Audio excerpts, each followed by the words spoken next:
jumped into the crowded Democratic field for U.S. Senate. David Hoffman has made a name for himself fighting Chicago corruption. He joins us this morning. Mr. Hoffman, glad to have you here on the show. Thanks very much for having me. For 4 years, you've been working to keep corruption out of politics. How are you going to keep it out of your own campaign? Well, that's a good question, and I have been coming from a non-political standpoint for the last 11 years as a federal prosecutor, inspector general, and on the Illinois Reform Commission. I'm dedicated, of course, to continuing to remain independent. And one of the things that I announced yesterday was that I'm not going to take any political action committee PAC money at all. I'm not going to take any money from registered lobbyists, federal lobbyists, state lobbyists. I think that's important. And I'm going to need to raise money from individuals who believe that someone who's independent and has been fighting for accountability in government is the right person in the Senate. That won't be easy with the fact that a lot of people still don't know who you are. You're still relatively new to a lot of people here. How much money have you raised so far? Well, we're just getting started, and so, there will be reporting down the road. I think the important thing is that what the voters want is someone who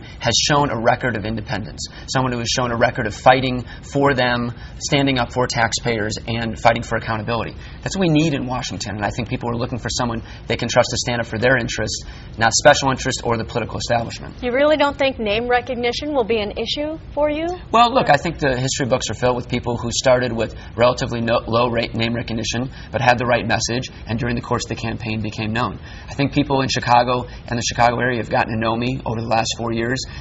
In the Illinois Reform Commission, we traveled around the state.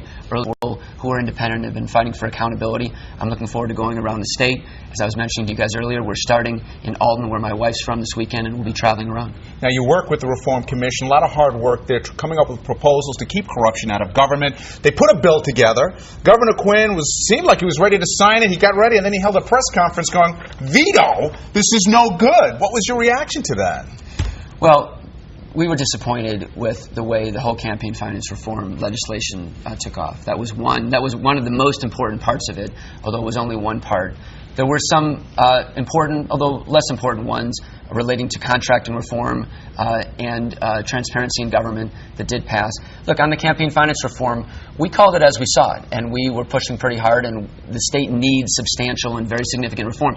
And it didn't get done, and all we can say is we laid out a blueprint in our plan, and it needs to be pushed forward in the future. Why didn't it get done? Well, that's a good question. That's not a question I can answer. That's a question to ask the legislature. Our reforms, we were backed by all the pro-reform groups. We were all on the same page as to what were the problems with the legislation. How if we're going to change pay-to-play in Illinois, you need to be very, very strong about the kind of reforms you put into place. We didn't get a lot of traction, and all we can do is say we hope for that in the future. But I'm trying to take that message to Washington about independence and accountability. And here you are running for the seat that former Governor Blagojevich called bleeping golden, allegedly. Do you find it somewhat poetic that here you are, the former Inspector General, running for a seat that the former governor referred to as golden? I think it's significant. I think that people have asked me, we've been fighting for change locally and in Springfield. What about going to Washington? I think that what you just said is exactly right. Part of this scandal of the second straight governor getting arrested was his attempt to sell this very Senate seat. We need to restore integrity to these positions across the board.